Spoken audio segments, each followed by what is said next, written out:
Hello and welcome to the Deception Tips podcast, where you will learn amazing cues to detect deceit that will help you read people like never before. I'm your host, Spencer Kaufman. Let's get started. Welcome to episode 60 of the Deception Tips podcast. This is quite an accomplishment. 60. You have been listening for 60 weeks of the Deception Tips podcast. Thank you so much for your commitment and your desire to learn more about detecting deception. You know what? If you would like a free audio book of my book, A Guide to Deception, you get a hold of me and let me know. Contact me on Facebook, facebook.com/author Spencer Kaufman. That's my authorship page. Check it out. Like the page. Contact me. I'll provide you with a free download code for my book, A Guide to Deception. Now, there may be a limited quantity, so contact me soon before everybody else gets in there, because I've only got so many available. But for your continued listening, I can find one even if I run out. I'll get some more. Don't worry. Get a hold of me and do it. Otherwise, contact me on the A Guide to Deception Facebook page right over there, facebook.com/A Guide to Deception, Spencer Kaufman. You'll find it. Don't even worry. And you can have an audio book for your listening enjoyment. Now, last time we talked about a sign of deception that was related to 5 other previous tips that we talked about.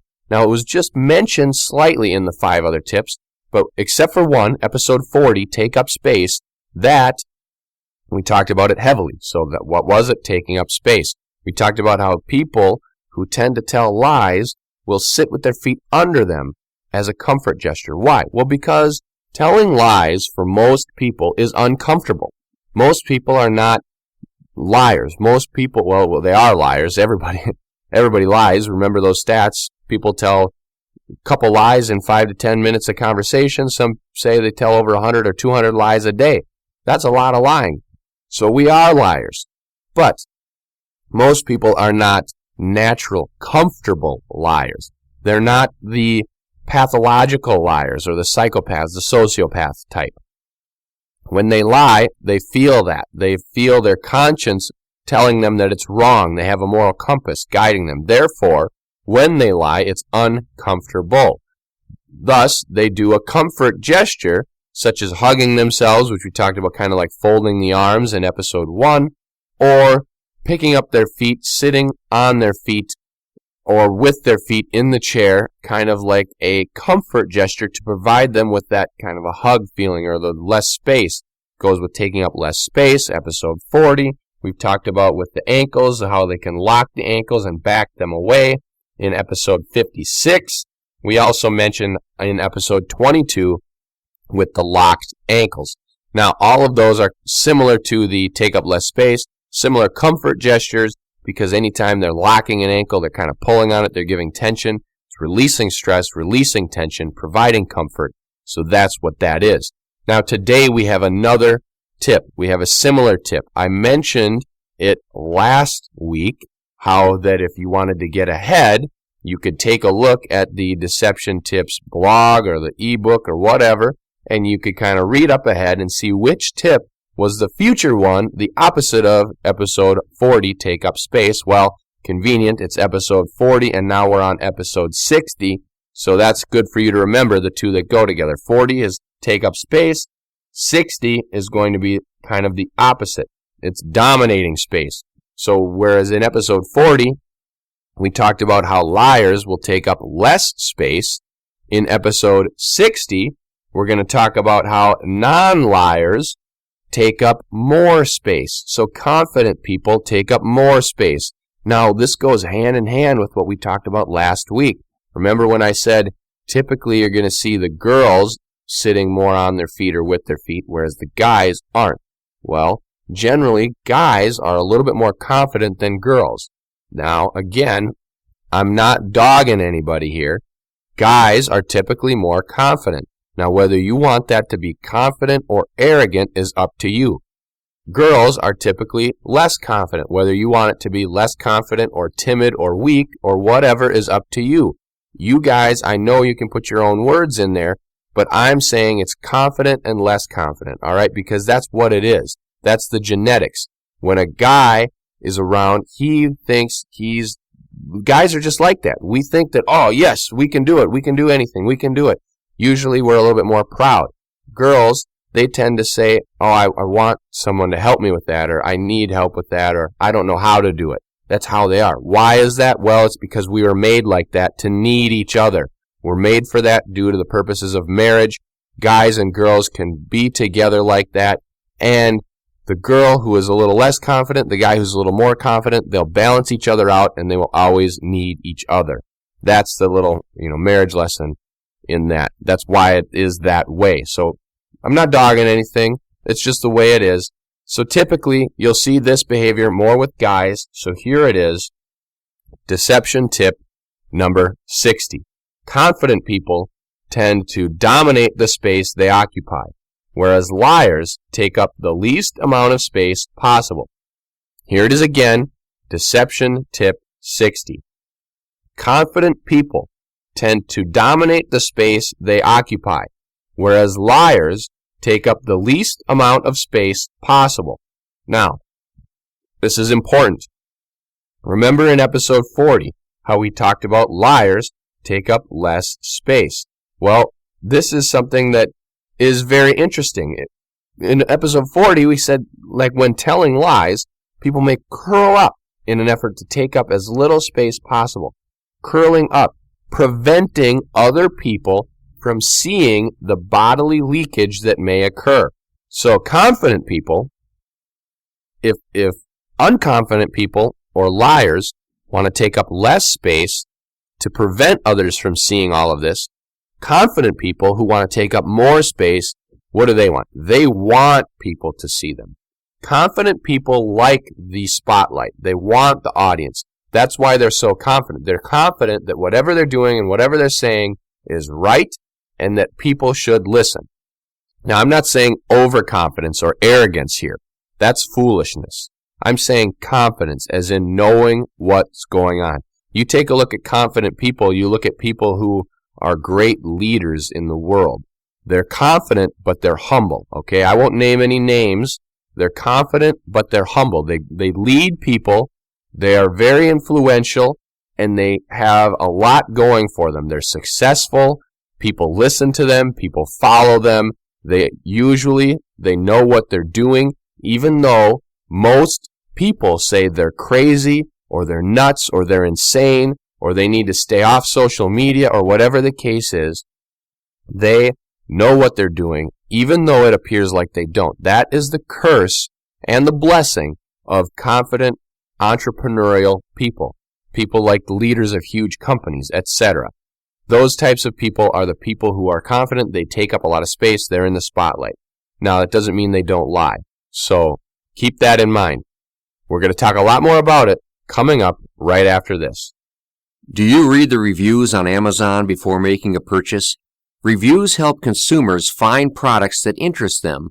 The same is true with podcasts. Consider reviewing this podcast to help others learn how to detect deception. Welcome back to Deception Tip number 60, where we are talking about how confident people tend to take up more space than less confident people who take up less space. Why? Because confident people want people to see them.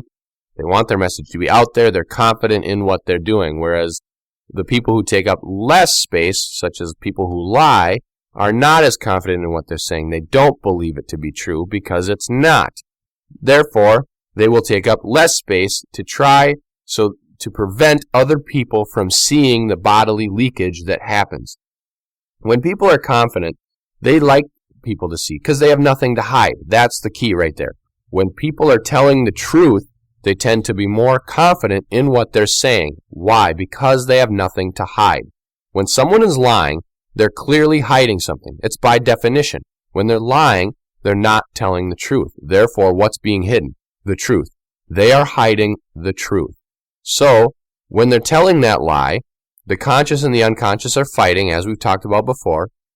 Now, they're going to take up a little bit less space because they want to hide as well. They're going to, not only are they hiding the truth, but now they're going to hide their body so that other people who they think can see through them because we always think that other people notice everything about us. Oh my gosh, my hair, there's a little bit of a spot that it's not put together properly. Everybody's going to notice. I'm going to get made fun of.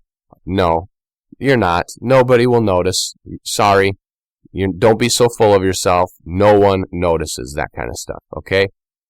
So all of you high schoolers out there that believe that someone's going to notice the little spot on your shirt or the little blemish on your face, nobody will notice, okay?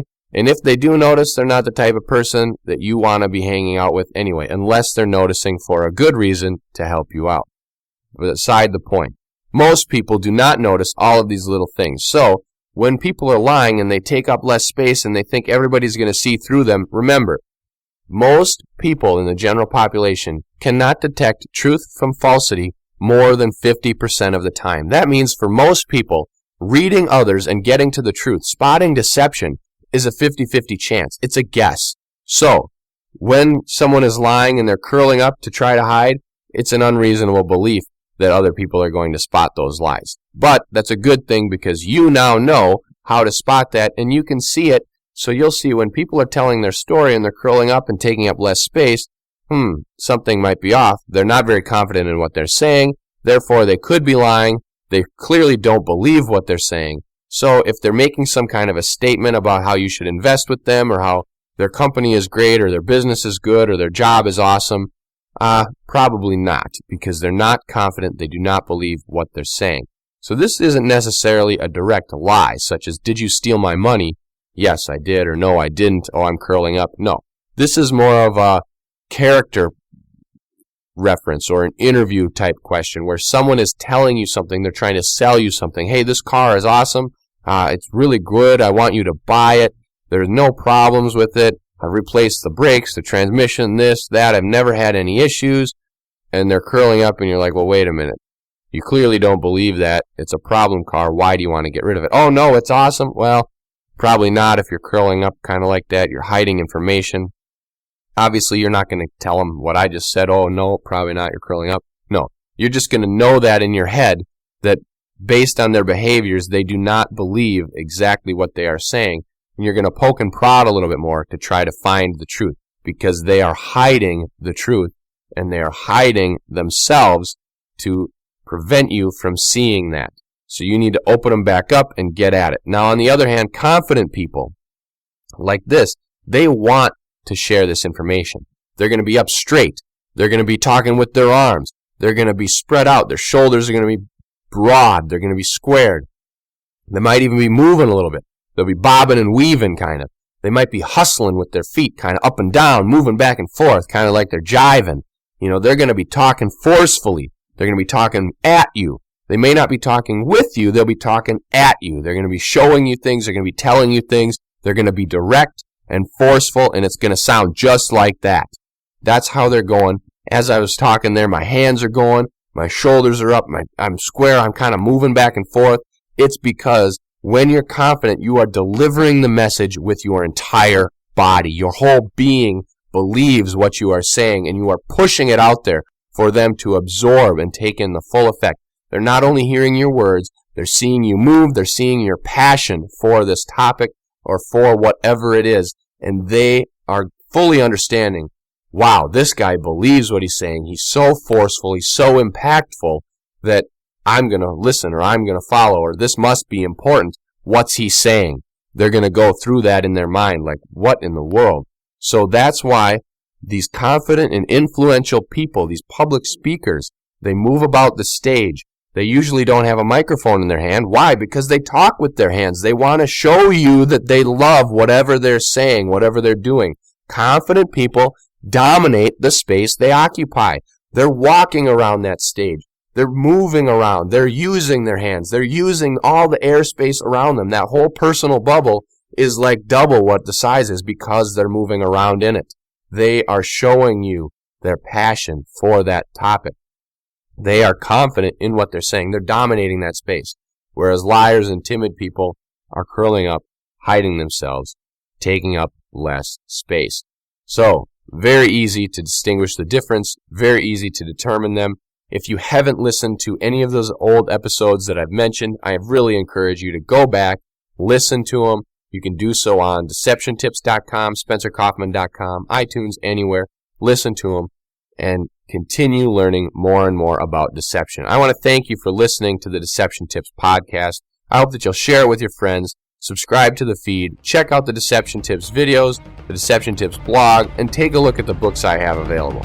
And as always, tune in next week for a new Deception Tip.